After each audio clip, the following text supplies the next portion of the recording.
So it's IPL 2020 and what a great match we had last night. Kings 11 Punjab versus Chennai Super Kings. Kings 11 Punjab won the toss and then they elected to bat first. But then what happened next? Hang on. Hi guys, I'm Akshay. Welcome to my new show, Over the Top. I'm going to take you on a journey which is going nowhere.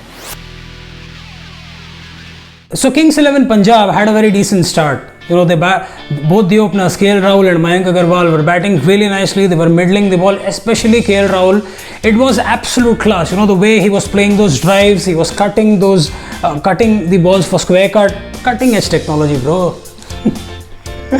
But then Mayank Agarwal had to go because he lost his wicket. I think if he stayed back, he would have supported Rahul and they would have posted a big score.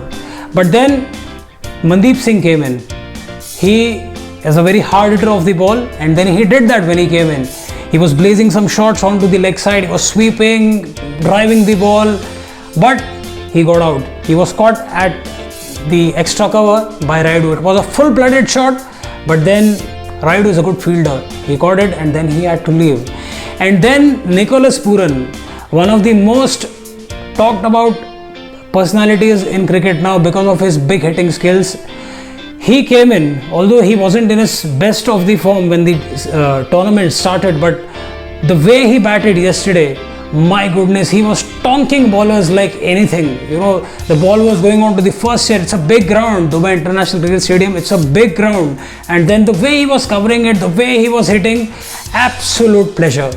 But then, even he got out for 33 runs. But then towards the end, I think Punjab lost its spark. You know, with Glenn Maxwell not in his best of his form, although he should have been, he's supposed to be a good finisher. And I think he must do some justice to his place because Chris Gayle is setting out. He's not playing, he has not played yet. And that is a big thing because Chris Gayle usually comes to open the batting and he imposes immense amount of pressure on the ball on the bowler without even actually facing a single ball. That's called as mind game, and because that's his personality. He's been there, done that, and you know, he's always been in those record books of at least T20 cricket. But he's not playing since Maxwell is playing, but he has to perform. He is absolutely running behind of his form and it's not working for the team because captain believes that eventually if he comes to bat at 6 or 7, he must at least score 20-30 runs quickly, but he's not doing that. And even yesterday when we saw towards the end of the first innings, Sarfraz Khan and Maxwell were batting, but they were not middling it. They were just trying to, you know, they were hungry for runs, but they didn't have the technique of getting runs. And, you know, that brought Chennai into the match once again. Towards the death overs, Chennai bowled really well. As far as Chennai's bowling is concerned, Deepak Chahar bowled really well. He had a good shape to the ball. While he was bowling, the ball was swinging and he kept the batsman on the back foot. Although they tried to attack him, but they couldn't attack him the way they attacked the other bowlers. Especially Ravindra Jadeja, if you see, he's just, in my opinion, he's just trying to bowl fast, and that is not working here because, you know, batsmen are actually ready to hit you on almost every ball. That's how the format works. But then if you bowl fast, it's easier for the batsman to pick you up and then, you know, tonk you into the stands. It's very simple.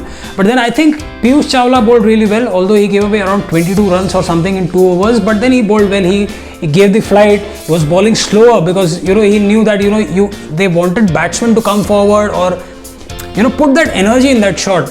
So Kings 11 Punjab finally posted a total of 178 runs on the cards and Chennai needed 179 runs to win.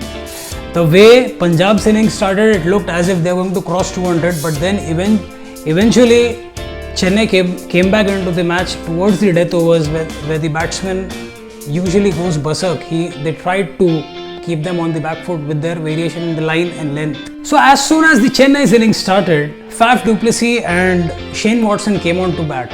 Now, all eyes were on the Watson's form because he was struggling throughout the tournament till this particular match. And then once he spent some time on the crease, he knew that, you know, Faf from the other hand was attacking, so he tried to stay calm while he was playing some shots, but he took calculated risk, and that is what was important. And I think majorly Chennai's winning capacity completely depends on the way their openers bat. See, till now Watson wasn't in form and Chennai was struggling with their batting. Once Watson was back in form, see how things changed. Both the openers, Faf du Plessis and Shane Watson, single-handedly, actually double-handedly, single hand, they both won the match by 10 wickets.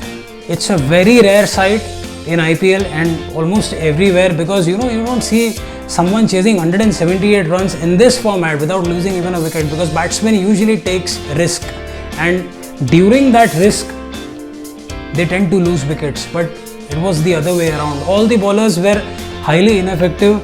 Mohammad Shami, I don't know, he lost his spark in his bowling. Cottrell wasn't as effective as he was in the previous matches. Ravi Bishnoi, I had expected something really huge from at least this fellow, young fellow. He bowls quick, leg spinners, googlies, but even he couldn't do much. And both the batsmen completed the match without anyone's help. I think this is a great example how if a captain believes in a certain player, the player performs. I think that's how Dhoni's tactics work, because if a player is not performing, someone has to believe in him that he will perform.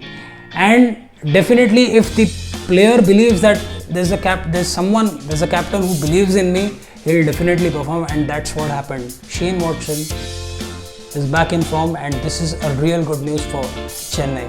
So that's all from this episode, and now you can hear me on Big FM as well for the latest updates on the much awaited tournament, that is IPL. So tune in to Big FM after 7 PM और मुझे सुनना मत भूलना.